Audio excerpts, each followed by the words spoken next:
자, 이번에는 문제 2번입니다. 자, 메인 매출 전표 입력 메뉴에 추가로 입력하시오. 이렇게 문제가 나가 있고요. 자, 입력 시 유의사항을 읽어보면, 자, 1번 문제랑, 그, 별반 다를 바가 없어요. 그죠?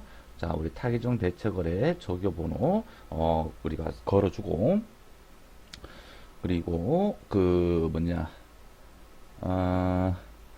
그 채권 채무에 대해서 우리 거래처 코드 넣어주고, 그리고 제조경비 500번대, 판매비와 관리비 800번대. 자, 그리고 요게 하나가 추가가 되었다. 그죠? 입력하면 하단의 붕괴까지 처리하고, 전자세금 계산서 및 전자계산서는 전자입력으로 반영한다. 자, 이게 어떤 말이냐면 이런 말입니다. 자, 여기 보면 붕괴 옆에 전자라고 보이죠? 자, 여기에 우리가 세금 계산서는 두 가지 형태가 있죠. 종이 세금 계산서가 있고 우리 전자 세금 계산서가 있잖아요. 그리고 계산서도 면세사업자가 발행하는 우리 계산서도 종이 계산서가 있고 그리고 전자 계산서가 있겠죠. 자, 이런 식으로 종이 계산서, 종이 세금 계산서가 아닌 전자적 그 방법으로 발행하거나 수취한 것들, 그러니까 발행한 것도 체크해주고 수취한 것도 여기 전자에 체크를 해주라 이 말입니다. 자, 그럼 우리 1번 문제를 풀면서 자, 이것을 어떻게 하는지 한번 보도록 할게요. 6월 13일 날이네요.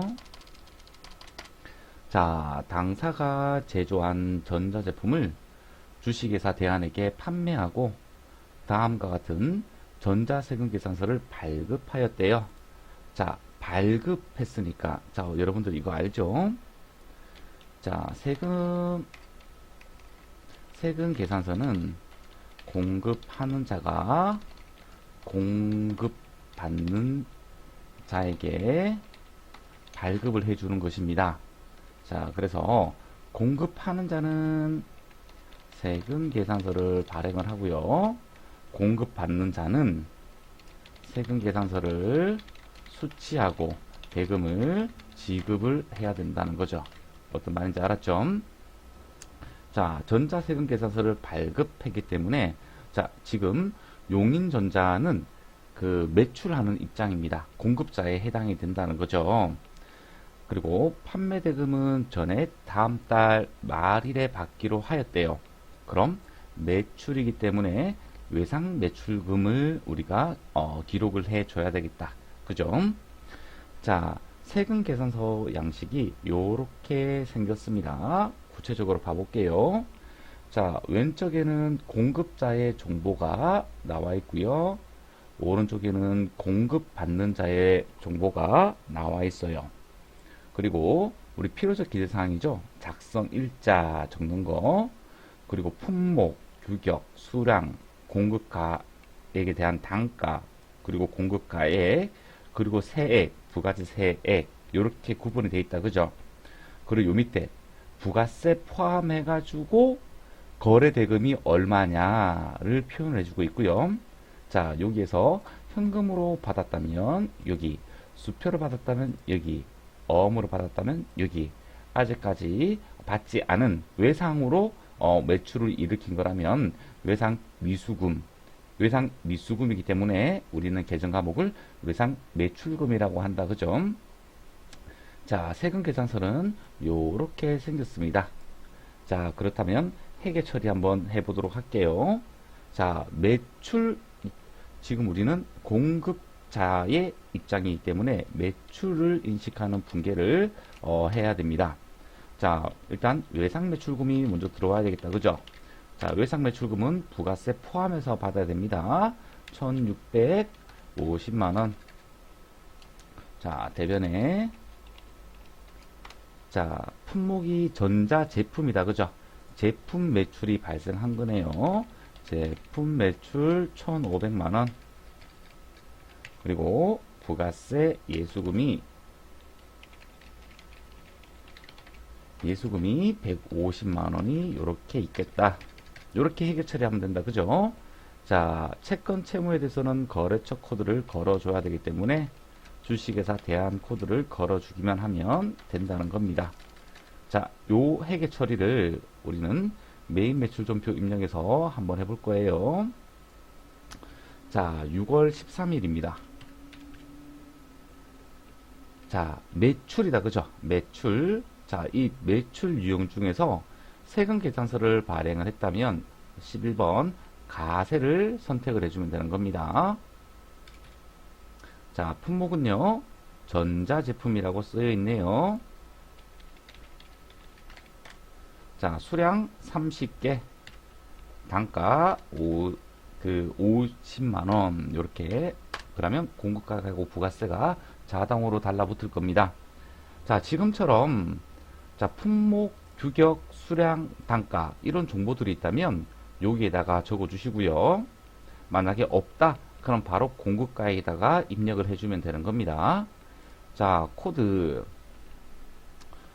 자, 공급처가 주식회사 대한이다. 그죠? 대한. 자, 여기에서 우리 전자 있죠? 하단에 보면 전자세금 계산서 또는 전자계산서다. 그렇다. 1, 여. 아니다. 부, 0. 자, 숫자를 쳐주면 됩니다. 1 이렇게 쳐주면 들어갑니다. 자, 분계는 우리가 교육 목적상, 자, 그럼 요거 하나 봐줄게요. 자, 분계 유형은 요 밑에서 할 수 있습니다. 지금 우리 외상 매출이잖아요. 그러면 2번으로 하게 되면 이렇게 바로 회계 처리가 바로 한 번에 됩니다. 자, 하지만 여러분들 공부를 하는 게 더 중요하기 때문에 혼합에 두고 연습을 좀 하세요. 자, 이런 식으로 제품 매출 맞잖아요. 그리고 부가세 예수금 맞아요. 대변 완성했어요. 자, 차변만 완성해주면 되겠네요. 자, 외상 매출금 그리고 주식회사 대한한테 받아야 됩니다. 자, 그래서 1650만원. 자, 요게 입력하면 하단의 분계까지 처리를 하라. 자, 요게 그 말이에요. 아셨죠? 자, 요렇게 하시면 이제 1번 문제가 풀이가 완료가 된 겁니다. 자, 그렇게 어렵지 않죠? 자, 2번 문제를 한번 풀어보도록 할게요.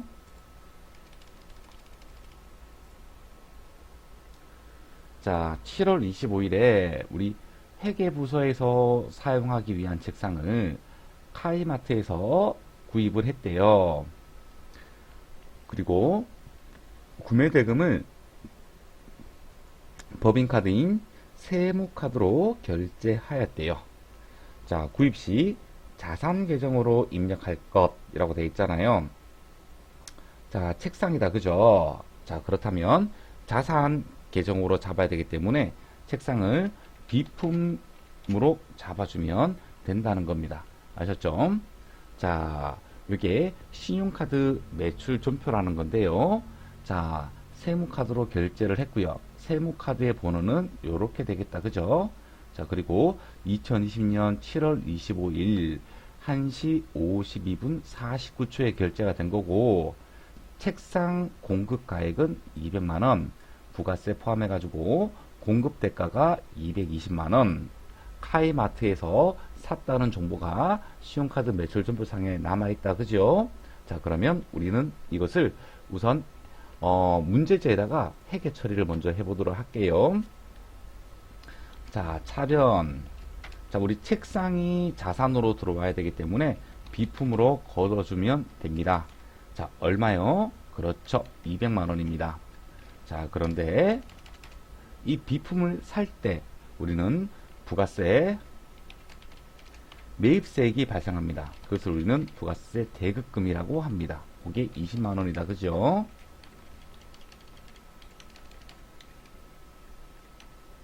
자, 대변.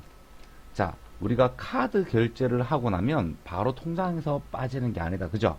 체크카드라면 바로 빠지겠지만 통상적으로 여기에서 이야기하는 것은 신용카드이기 때문에 다음 달에 결제가 될 거예요. 그 말은 우리가 아직까지 대금을 지금 지급을 했나요? 안 했나요? 안 했죠. 그래서 미지급금이라는 계정을 사용하는 거예요. 미지급금이 220만원입니다. 자, 이 미지급금 채무에 해당이 되는 거죠. 자, 누구한테 갚아야 되죠? 카이마트가 아니에요. 신용카드 회사로부터 카이마트는 결제가 이루어질 거예요. 우리는 누구한테 돈을 준다? 그렇다. 세무카드 회사에다가 우리는 그 미지급금을 결제를 해줘야 됩니다. 아셨죠?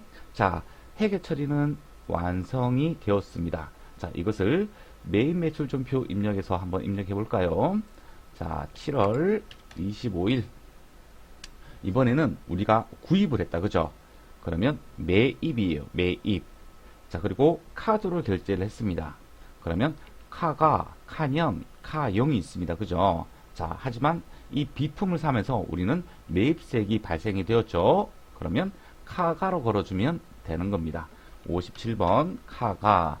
자, 품목은요. 그렇죠. 비품. 뭐 책상 써도 됩니다. 아셨죠? 수량, 단가, 정보가 없으니까 넘어가도 돼요. 자, 그리고 조금 특이한 게 있어요. 입력할 때. 자, 우리가 건별, 그리고 카가, 현가는 이 공급가액 라인에다가 공급 대가를 이렇게 입력을 해줍니다. 이렇게요. 그러면 자동으로 공급가액과 부가세가 안분이 되는 구조로 되어 있습니다. 그리고 어디에서 샀나요? 카이마트에서 샀다. 그죠? 카이마트를 걸어주고요. 자, 여기에서 이 전자에 어떻게 해야 돼요? 이 전자하고는 관계없다. 그죠?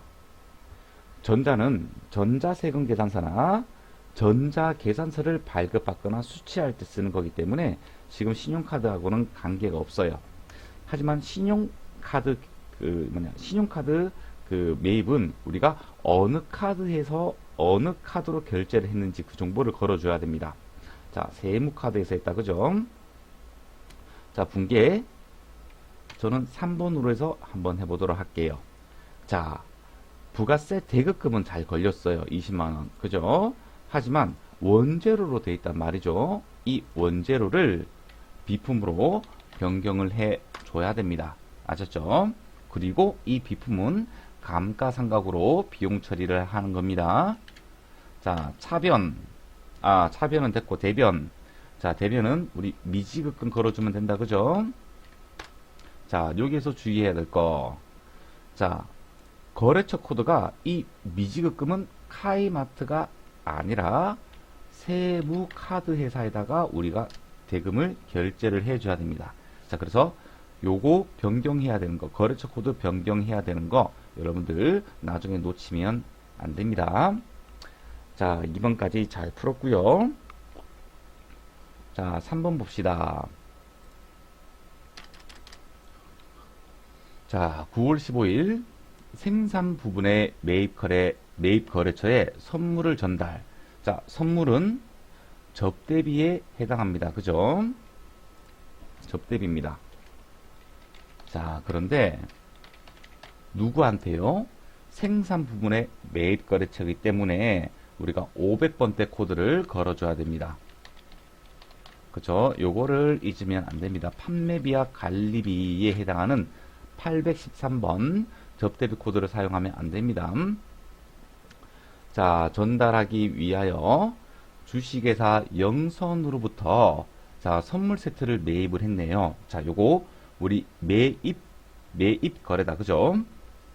전자세금 계산서를 발급받았네요. 자, 여러분들이 이거 알죠?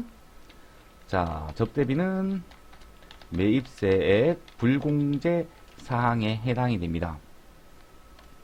자, 이런 불공제는 전자세금 계산서를 수취를 했다면 어떻게 해야 되죠? 매입세액에 기록을 해주고 또한 불공에도 기록을 해줘야 된다는 겁니다. 저번에 우리 요거 공부했죠?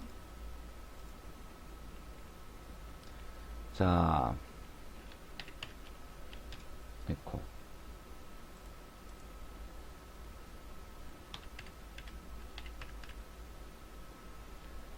자, 전자세금 계산서를 받았기 때문에 여기 세금 계산서 수취분 여기에다가 기록을 해주고 그런 다음에 바로 16번 공제받지 못할 매입세계에도 적어줘야 된다고 제가 이야기를 들었다. 그죠? 자, 그 처리를 하려면 어떻게 해야 되느냐? 우리가 매입매출 존표 입력에서 매입 쪽에서 54번 불공 코드를 걸어줘야 된다는 겁니다. 아셨죠? 자, 전자세금 계산서를 받았고요. 자, 대금 중 30만원은 즉시 보통예금에서 지급하였고, 나머지 한 달 후에, 나머지는 한 달 후에 지급하기로 했다. 그러니까 미지급금 상태로 있는 겁니다. 그죠? 자, 요거 우리 회계 처리 한번 해보도록 하겠습니다. 자, 차변에 접대비입니다. 그런데 요거 제조금비로 들어가는 접대비 요거 잊으면 안 돼요. 자, 공급 대가가 165만원이네요. 자, 대변 완성 한번 해봅시다. 자, 30만원은 보통예금에서 지급을 했대요. 자, 나머지 잔액은요, 한 달 후에 지급하기로 했대요. 그러니까 아직까지는 지급하지 않은 금액이니까 미지급금이 된다. 그죠? 이게 135만원, 요렇게 되겠네요. 자, 요것을 우리는 메인 매출 존표 입력에다가 한번 입력해 볼 거예요. 자, 9월 15일 유형에 자, 매입의 불공제 요거예요. 요거를 선택해 주셔야 돼요. 자, 품목은요. 자, 품목은 세금 계산서 양식이 없다. 그죠? 자, 그래서 뭐 이렇게 접대비 뭐 이런 식으로 써도 된다는 겁니다. 아셨죠? 자, 수량 단가 몰라요. 자, 공급가액이 150만원입니다. 자, 누구한테 공급받았죠? 주식회사 영선입니다. 전자세금 계산서를 받았기 때문에 1번 체크하면 됩니다. 자, 그리고 접대비는 불공제 사유에 해당되죠. 불공제 사유 코드를 걸어줍니다. 여기 4번에 접대비 나와 있다. 그죠? 자, 분계 3번으로 해서 완성해 볼게요. 자, 이 접대비는 불공이 아니라면 어떻게 돼야 되죠? 그렇죠. 만약에 이게 선물 용도가 아니고 우리가 원재료다. 그러면 원재료가 150만원, 그리고 부가세 대급금이 15만원, 요렇게 돼야 되잖아요. 그죠? 하지만 불공이기 때문에 매입세액은 해당 비용으로 처리를 하는 겁니다. 자, 원재료 아니고요. 접대비, 그죠? 513번 제조원가 접대비를 선택을 해주면 되겠다. 그죠? 자, 대변 완성시킬게요. 보통 예금으로 30만원 지급을 했고요.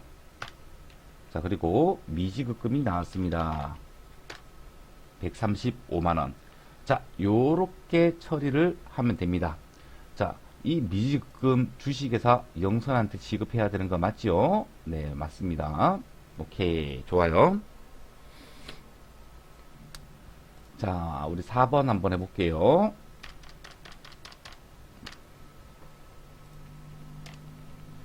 자, 4번. 자, 9월 22일 당사의 보통 예금 계좌에 110만원이 입금이 되었대요. 동금액은 비사업자인 김길동에게 제품을 판매한 거네요. 자, 그러면 매출이다. 그죠? 매출. 단, 별도의 세금 계산서나 현금 영수증을 발급하지 않았고, 거래처는 입력하지 않아도 무방하대요. 자, 그러면 회계 처리를 해야 됩니다. 자, 지금 우리 보통 예금이 증가했다. 그죠? 자, 김길동이라는 사람에게 제품을 판매했으니까 제품 매출을 인식해야 되겠다. 그죠? 자, 부가치세 포함이니까 제품 매출은 100만원. 그리고 부가세 예수금 10만원 잡아주고요. 요 내용을 메인 매출 존표에서 입력을 한번 해볼 거예요. 자, 9월 22일이고요. 자, 지금 세금 계산서 현금 영수증 발급하지 않았잖아요. 자, 증빙을 발급하지 않았어요. 그때 쓰는 게 요거 14번 건별입니다. 자, 제품 이렇게 써도 되겠다. 그죠? 수량 단가 몰라요. 그리고 건별이기 때문에 공급 대가를 공급 가액에다가 집어넣어주면 자동으로 구분이 되고요. 자, 공급처. 자, 거래처는 입력하지 않아도 무방하다고 했기 때문에 넘어가도 되고요. 찝찝한 친구들은 이렇게 김길동을 찾아서 넣어주면 되겠다. 그죠? 자, 그런데 여러분들 이런 공급처 그냥 걸어주세요. 아셨죠? 버릇처럼 걸어주세요. 자, 전자랑 관계가 없고요. 자, 제품 매출 맞고요. 100만원. 부가세 예수금 10만원 맞고요. 자, 그러면 차변을 완성시킬게요. 보통 예금액 110만원 들어왔어요. 자, 요렇게 하면 돼요. 요렇게. 어려운 거 없습니다. 자, 5번. 자, 9월 28일. 당사는 원재료를, 자, 공급가액이 5천만원, 부가세 500만원이네요. 주식회사 진행상사에서 매입했대요. 매입. 그리고 전자세금 계산서를 발급받았대요. 이와 관련하여 대금 중 1,500만원은 보통 예금에서 지급을 하고요. 그리고 나머지는 외상으로 하였대요. 자, 우리 분계를 한번 완성시켜 봅시다. 자, 차변에 원재료가 들어와야 되겠다. 그죠? 원재료 가액은 5천만원입니다. 그리고 매입한 세액이 있잖아요. 자, 부가세, 대급금 500만원.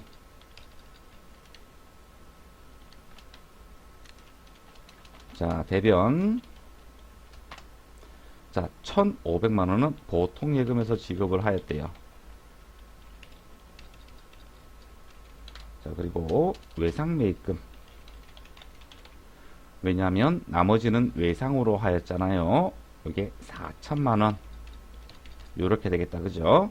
자, 요 문제는 그냥 노멀한 문제예요. 자, 9월 28일. 자, 유형 매입이고요. 그리고 전자세금 계산서 받았기 때문에 51번 가세를 선택하면 됩니다. 자, 품목은 원재료를 매입했다. 그죠? 수량 단가 모르겠고요. 공급가액은 5천만원입니다. 자, 공급처 진행 상사네요. 그리고 전자세금 계산서 받았기 때문에 여 체크하시고요. 자, 분계 3. 자, 차변 원재료 잘 들어왔고요. 부가세 대급금 잘 들어왔어요. 자, 대변입니다.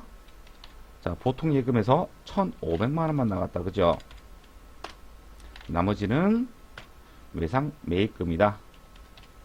아이고, 요 코드가 뭐였더라? 251인가? 251번 4천만원. 요렇게 하면 다 되었습니다. 자, 이제 3번 문제를 한번 풀어볼까요? 자, 다음 자료를 보고 2020년 제1기 학정신고 기간에 떨어져 있네. 수출 실적 명세서를 작성을 하래요. 자, 단 거래처 코드 및 거래처명도 입력을 하래요. 자, 수출 실적 명세서는 어디에 가 있죠? 자, 부속 명세서 1에 여기에 나와 있네요. 자, 열어봅니다. 자, 그리고 어떤 자료가 있는지 한번 볼게요. 자, 선적일. 우리는 이 기준 환율을 선적일을 사용을 해야 됩니다. 자, 여러분들 기억하죠? 자, 우리 환율 적용할 때, 자, 원칙은 선적일, 그러니까 공급 시기의 환율을 적용해 줘야 됩니다. 하지만 예외가 하나 있죠. 자, 예외가 어떤 거죠? 공급 시기 전에 외화를 수치하여 한가를 한 경우입니다. 자, 우리는 이 두 가지로 두 가지의 환율을 곱해 가지고 가세 표준을 산정하도록 그렇게 되어 있습니다. 그래서 이 수출 실적 명세서는요, 이 환율을 입력을 할 때 실제 가세 표준을 산정하는 환율을 적어줘야 되는 겁니다. 아셨죠? 자, 원가 한가일도 있고 선적일도 있다. 그죠? 그럼 두 개 중에 빠른 날의 환율을 사용을 하면 되는 거예요. 자, 한가일보다 선적일이 더 빨랐어요. 그러면 선적일의 환율을 사용하면 되겠다. 그죠? 요렇게 선적일의 환율. 자, 원가 한가가 선적일보다 더 빨라요. 그러면 어떻게 하죠?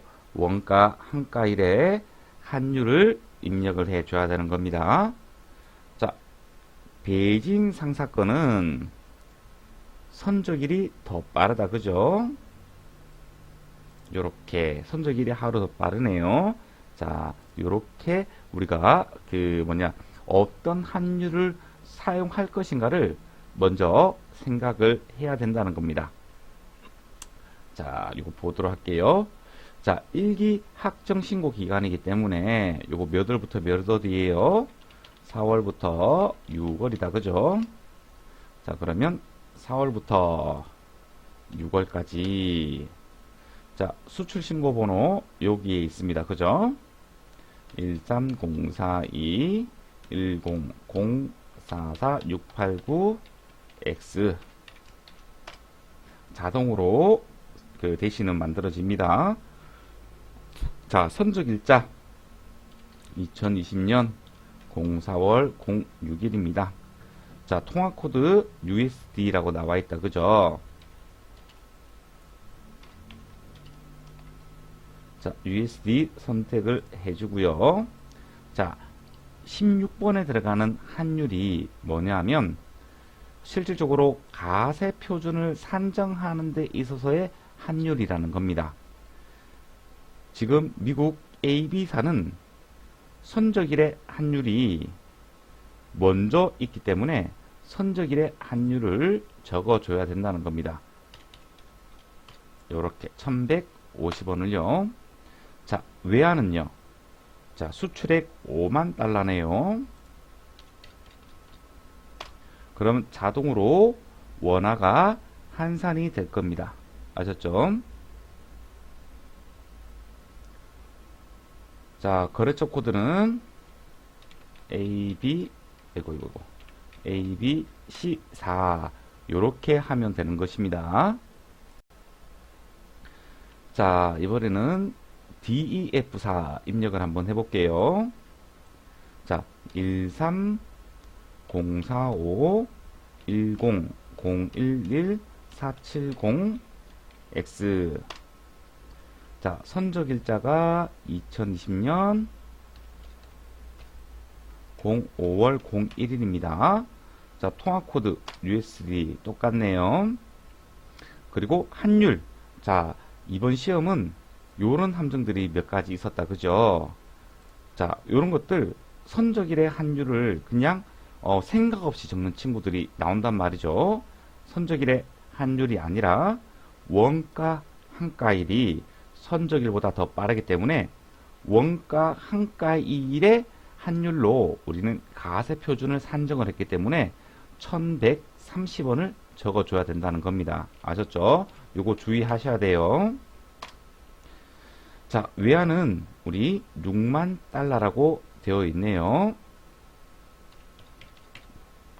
그러면 원화로는 원화가 가세 표준액이 되는 겁니다. 6,780만원. 자, 거래처 코드 DEF4 이렇게 걸어주면 되겠네요. 자, 마지막 중국 베이징사 입력을 한번 해보도록 하겠습니다. 자, 13064 25 247041X. 자, 선적일자 2020년 06월 29일.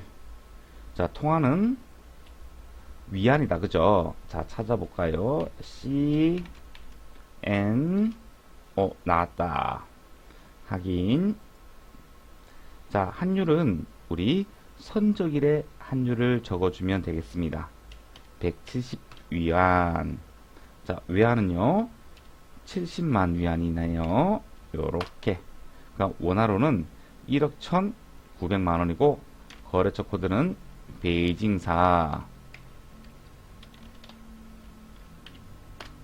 자, 요렇게까지 입력을 하게 되면 수출 실적 명세서는 금방 작성할 수 있습니다. 자, 여러분들 요거 실제적으로 하게 되면 한 1분 30초도 안 걸릴 거예요. 요거 대신에 요 판단을 잘 해줘야 됩니다. 환율을 16번에 환율을 적을 때는 실제적으로 가세 표준을 산정하는 그 환율을 적어줘야 된다는 거 여러분들 잊으면 안 됩니다. 아셨죠? 자, 이번에는 다음 문제. 자, 다음 문제가 여기 나와 있네요. 자, 요까지가 부가세 문제다. 그죠? 자, 여러분들 2번 자료를 보고 이거 어떻게 입력해? 라고 생각할 필요 없어요.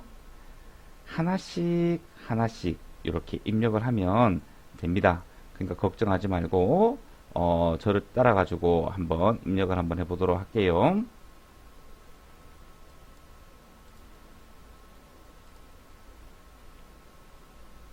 자, 2번. 다음은 2020년 2기 부가가치세 확정신고 기간에 대한 자료이다. 이를 반영하여 2020년 2기 확정 부가가치세 신고서를 작성하시오. 단 세부담 최소화를 가정한다. 이렇게 돼 있네요. 그죠? 자, 매출 자료가 이렇게 나와 있고요. 매입 자료가 이렇게 나와 있고, 그리고 기타 자료가 이렇게 있네요. 자, 매출 자료.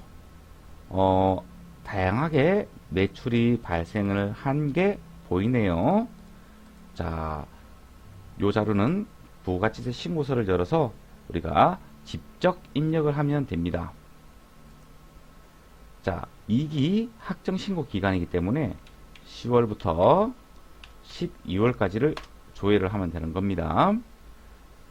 그런 다음에 이제 칸을 하나씩 하나씩 채워 나가면 된다는 거죠. 세금 계산서 가세 매출액입니다. 이 세금 계산서 가세 매출액이 자, 공급가액이 8억 원이네요. 그리고 부가세가 별도입니다. 자, 이 자료는 어디에 넣을까요? 그렇죠. 여기 1번 칸에다가 8억을 넣어주면 됩니다. 매출 쪽은 가세 표준을 공급 금액을 적어주면 세액이 자동으로 계산이 되는 구조고요. 매입 쪽은 매입가액과 매입세액 둘 다 적어두는 구조로 그렇게 되어 있는 거예요. 자, 이번에는 두 번째 점. 우리 신용카드 가세 매출액이네요. 자, 공급 대가가 5,500만 원입니다. 자, 부가세가 포함이네요. 그러면 부가세를 분리를 해 줘야 되겠다. 그죠? 자, 5,500만 원에서 곱하기 100 나누기 110을 하게 되면 공급가액이 5천만 원이라는 것을 우리는 알 수가 있습니다. 그러면 세액이 500만 원 합치게 되면 5,500만 원. 자, 이런 식으로 우리 신용카드 가세 매출액 가세 매출액을 입력을 완료한 거예요. 자, 이번에는 현금 영수증 가세 매출액입니다. 자, 공급 대가가 1,100만 원. 자, 부가세 포함이네요. 그러면 공급 가액은 1,000만 원이라는 거다. 그죠? 부가세가 100만 원이라는 거고. 자, 아이고, 이거 잘못 입력했네요. 제가 이게 아니고 요 밑입니다. 5천만 원. 아까 신용카드. 자, 3번 신용카드 현금 영수증 발행분 매출액은 여기에 적어줘야 되는 거예요. 자, 현금 영수증 6천만 원, 1,000만 원 더해서 6천만 원으로 변경을 해줘야 되겠다. 그죠? 자, 9월 25일 날에 부도가 발생했기 때문에 언제 대손세액공제를 적용해야 되느냐? 자, 10월 25일, 11월 25일, 12월 25일, 1월 25일, 2월 25일, 3월 25일이 6개월이 되는 날입니다. 그러면 3월 26일이 6개월이 경과한 날이 되겠다. 그죠? 그러면 3월 26일이 속하는 학정신고 기한, 그러니까 2021년 1기 학정 부가가치세 신고를 할 때 주식회사 한국에 대한 받으러움은 그때 대손세액 공제 처리를 해야 되는 것입니다. 그래서 지금은 요거 입력을 안 해도 되는 거예요. 요거 주의를 하셔야 됩니다. 자, 밑에 자료는 2020년 10월 5일에 소멸시효가 완성된 주식회사 성담에 대한 외상매출금 2,200만원입니다. 자, 이 또한 부가세가 포함이 되어 있네요. 자, 소멸시효는 소멸시효가 완성된 날에 속하는 학정신고 기한 때 그때 대손세액 공제를 적용받을 수가 있겠지요. 자, 요거는 우리가 대손세액 공제를 적용할 수가 있습니다. 자, 대손세액은 200만원이 되는 겁니다. 자, 여기에서 플러스로 요렇게 200만원을 치게 되면 지금 우리 매출세액 합계 금액이 8,600만원인데 8,800만원이 돼버립니다. 플러스로 치고 나면 그 말은 대손세액 공제를 적용을 받으려면 마이너스 처리를 해줘야 되는 것입니다. 자, 요렇게 입력을 하게 되면 8,600만원에서 8,400만원으로 떨어지겠다. 그죠? 자, 여기까지가 우리 여기 매출 자료에서 우리가 입력해야 되는 것들 모두 다 잘 해석을 하고 입력을 한 거예요. 자, 이번에는 우리 매입 자료를 한번 입력을 한번 해볼까요? 자, 첫 번째 점입니다. 전자세금 계산서 가세 일반 매입액입니다. 자, 우리 가세 표준 매출세액을 구하는 거는요, 가세와 영세로 구분이 되어 있습니다. 하지만 매입세액은 세금 계산서 받은 거랑 그리고 그 밖에 공제 매입세액, 세금 계산서를 받지 않은 거랑 이렇게 두 가지로 구분이 되어 있어요. 자, 세금 계산서를 받은 것도 일반 매입과 고정자산 매입으로 구분이 되어 있다. 그죠? 고정자산 매입은 감가상각 자산을 이야기하는 것입니다. 감가상각 자산 매입 외의 매입분은 일반 매입분에 입력을 해주셔도 되는 거예요. 자, 지금 여러분들이 이런 거 가지고 고민을 할까봐 그냥 일반 매입액이라고 표현을 해 주었네요. 자, 공급가액이 6억 1천만원입니다. 그러면 6억 1천만원을 이렇게 입력을 해주면 되겠다. 그죠? 자, 매입세액 쪽은 구조가 세액까지 같이 입력을 해줘야 됩니다. 그래서 6,100만원 매입세액을 입력을 해 주었습니다. 자, 일반 매입액은 전부 다 입력을 했고요. 이번에는 고정자산 매입액 입력을 한번 해볼게요. 자, 기계장치 매입액이 6천만원짜리가 하나 보이고요.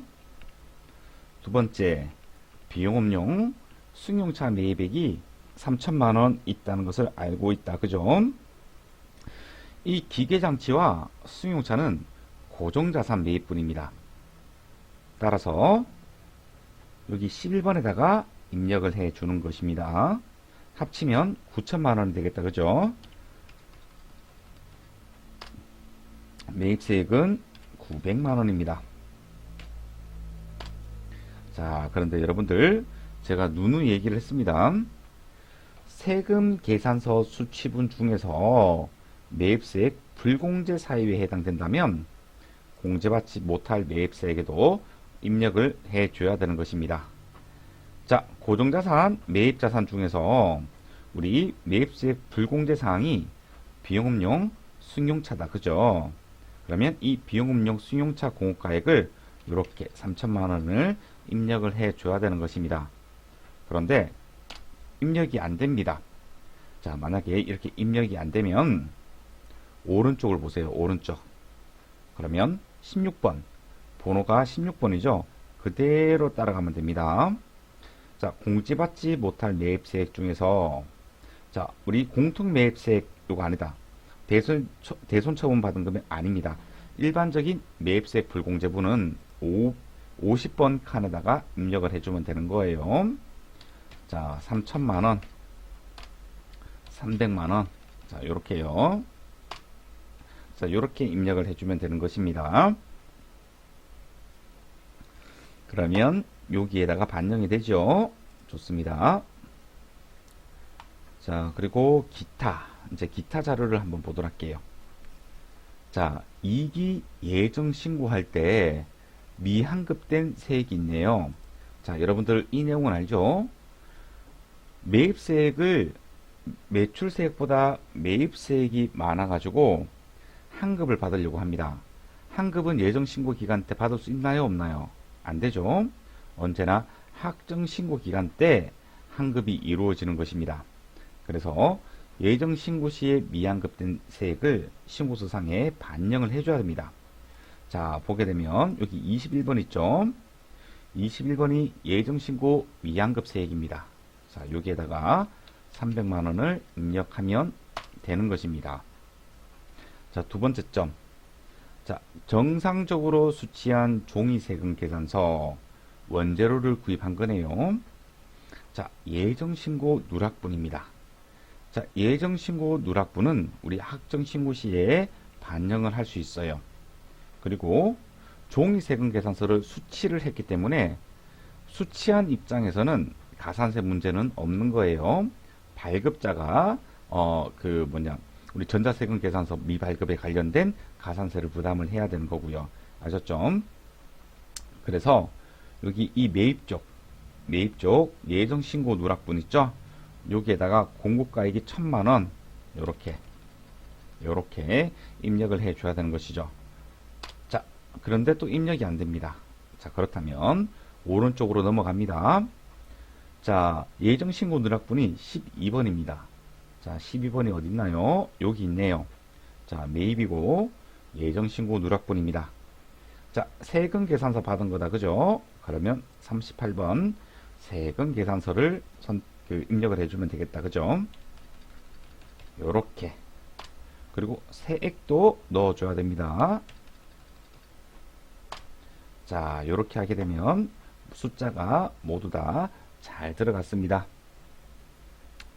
자, 그리고 매출 자료 중에 전자세금 계산서 지연 존송분이 있대요. 자, 그러니까 우리 세금 계산서 가세 매출에 여기 8억 중에서 전자세금 계산서 지연 존송분이 있대요. 자, 그러면 우리 지연 존송에 따른 가산세를 우리가 입력을 해줘야 됩니다. 자, 여기 26번에 요 가산세 있죠. 자, 이것도 이렇게 입력이 안 됩니다. 자, 26번. 이거 번호가 왜 25번으로 되는지 모르겠어요. 여기 26번으로 되어 있는데, 그죠? 자, 가산세 명세 중에서 우리는 뭐죠? 그렇죠. 전자세금 계산서 지연 존송이잖아요. 그죠? 전자세금 발급 명세에서 65번 지연 존송입니다.